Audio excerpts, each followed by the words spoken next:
Trump's biracial former girlfriend just made shocking announcement about the president. Since the riots in Charlottesville, Virginia just over a week ago, the press and the left have been working overtime to paint the president as a racist. They've been working on it for quite some time, but they can never quite get it to stick, it seems. They don't usually have any more cannon fodder other than the fact that he himself is white, and that some of the white supremacists support the president. No matter how many times it's pointed out, the liberals conveniently forget that because a white supremacist supports the president, doesn't mean that president supports the white supremacist. Unfortunately, though, the smear campaign carries onward, and no amount of proof has been able to turn it back.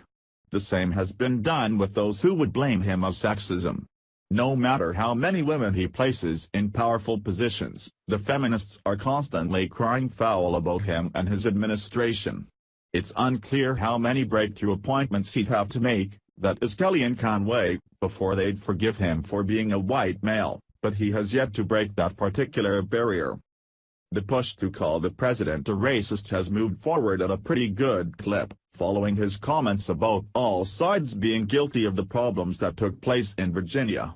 So a few people decided to get the bottom of the issue by talking to someone of diverse ethnic background who was very close to the commander-in-chief. That's his former girlfriend Carrie Young. Young is biracial and had a somewhat lengthy relationship with the then real estate mogul. Her comments on him are very telling about the character of the president. According to her, there's nothing even remotely racist about him. Even the New York Times had a hard time making President Trump sound bad after the ex-girlfriend got through singing his praises. Washington, Carrie Young, a model who dated Donald J. Trump for 2 years before he married another model named Melania Noss, remembers clearly bringing up her race with a real estate tycoon early in their relationship.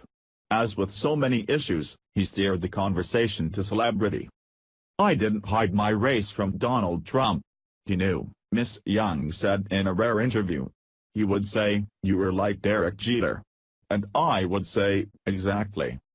I never heard him say a disparaging comment towards any race of people," she added. The few African Americans in his inner circle respond with an emphatic no. Most privately describe him as a 71-year-old man with fixed views and a cloistered history, raised in a heavily white enclave in Queens, who came of age and built a tower in the Manhattan sky when New York City was roiling with racial strife. "Just because you're a nationalist and you're white doesn't make you a white nationalist," said Katrina Pearson, an African American who was a spokeswoman for Mr. Trump's presidential campaign.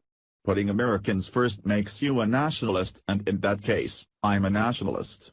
I think we should take care of our families and our children first." Ben Carson, the Secretary of Housing and Urban Development and the only African American in Mr. Trump's cabinet, said while on a trip to Louisiana on Monday that the controversy over Mr. Trump's statements on the violence in Charlottesville were little squabbles that were being blown out of proportion. "We have got to begin to think more logically and stop trying to stir up controversy and start concentrating on the issues that really threaten us and threaten our children," Mr. Carson said.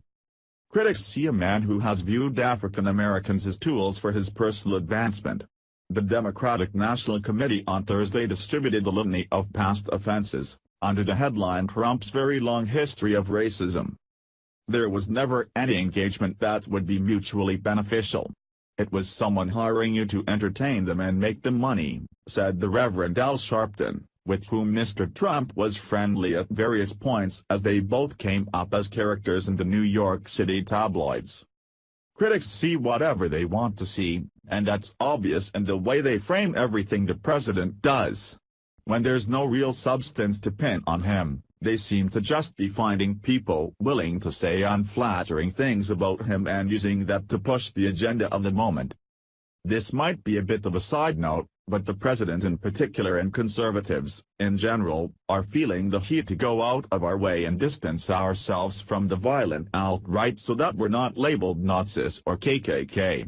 And yet the left is embracing Antifa, BLM and every other violent group who wants to throw their hat in the ring against the president. The double standard here is that no matter what the president says, He'll be labeled a white supremacist because he's white and conservative, but liberals are allowed to actually be violent and act in racial violence and they're given a free pass.